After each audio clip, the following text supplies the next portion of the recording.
कहानी की शुरुआत फीमेल लीड बोहुई से होती है, जो हमें बताती है कि वो यूशेंग से प्यार करती है, लेकिन यूशेंग की मोहब्बत झिरोउ है।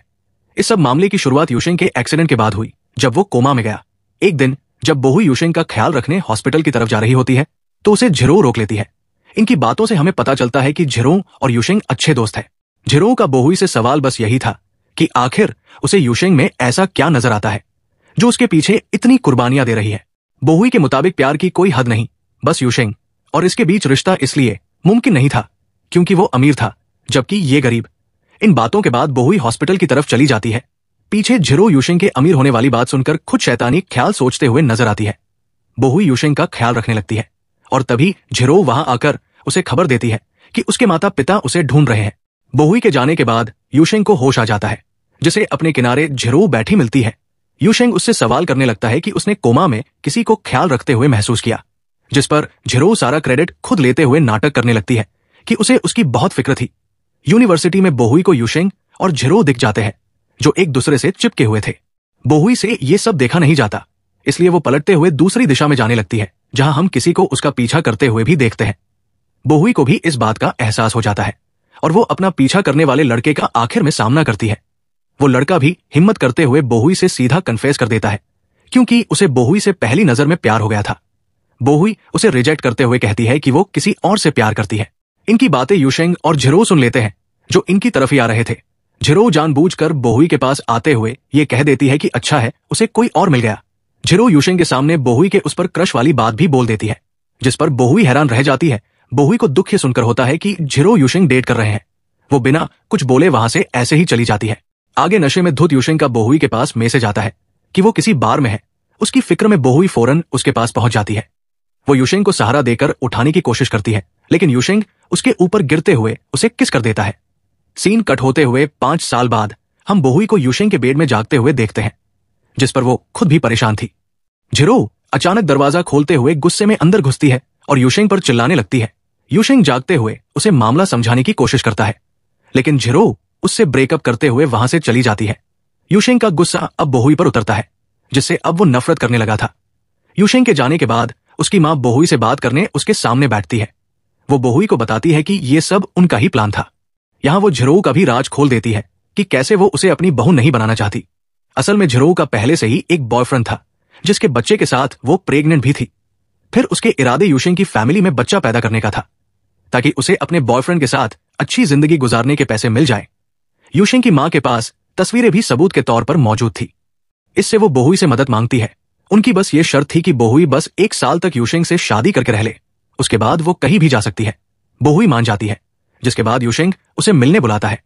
वो बोहुई को साफ धमकी दे देता है कि वो शादी के बाद उसकी जिंदगी जहन्नुम बनाकर रख देगा। जल्द ही बोहुई और यूशेंग की शादी का दिन आ जाता है, जहां यूशेंग उससे काफी बदतमीजी करता है।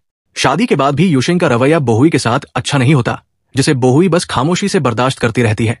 एक दिन यूशेंग अपनी सेक्रेटरी को घर लेकर आता है, जिसे बोहुई तो अच्छे से मिलना चाहती थी, लेकिन वो सेक्रेटरी बोहुई को बस ताने पर ताने ही देती रहती है।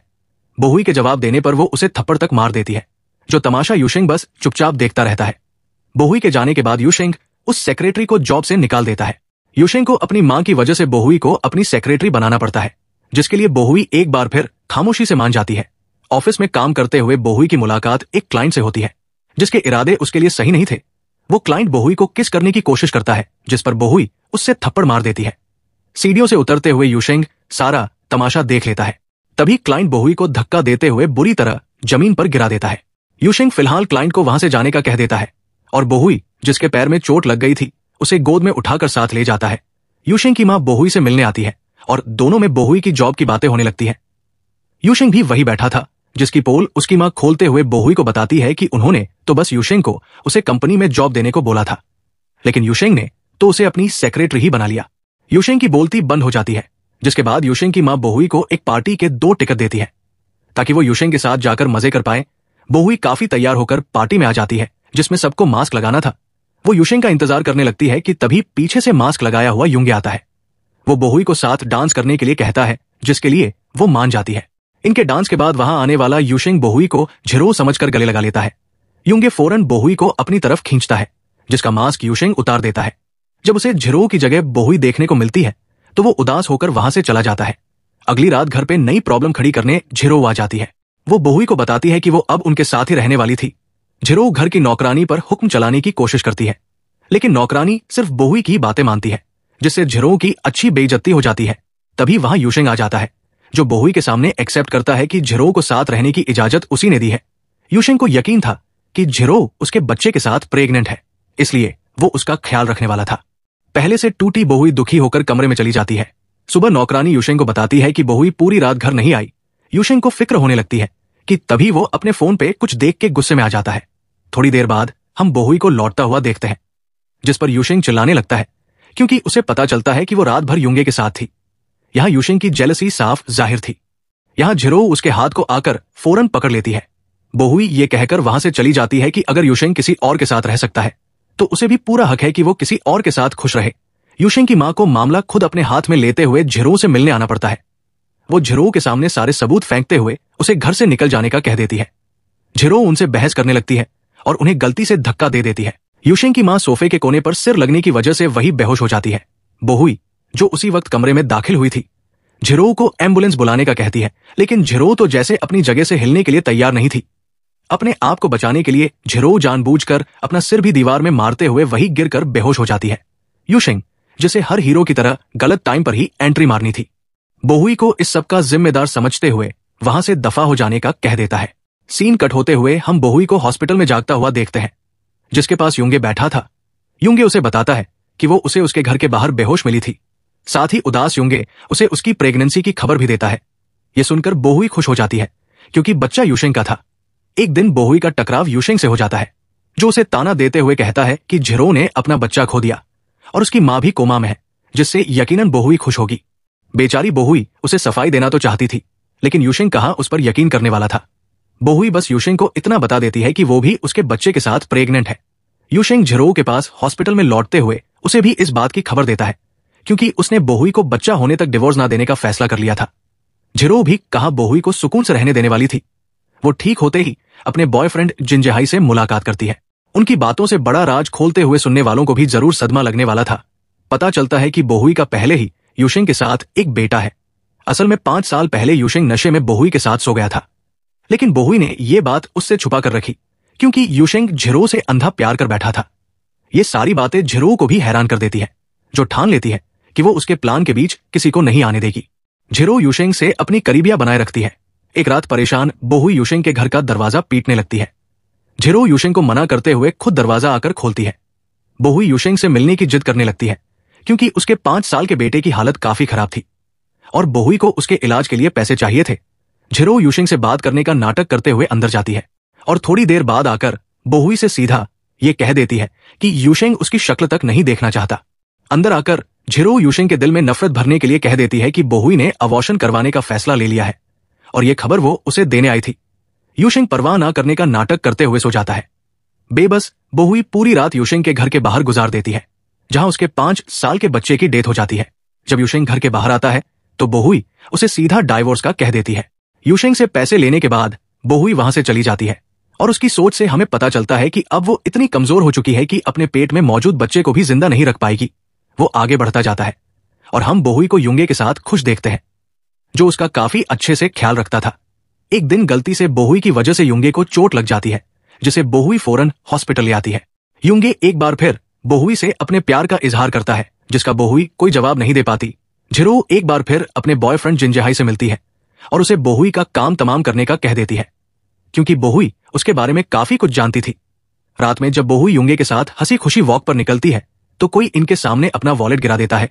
युंगे वॉलेट लौटाने के लिए चला जाता है और ऐसे बोहुई को जिनजेहाई किडनैप कर लेता है।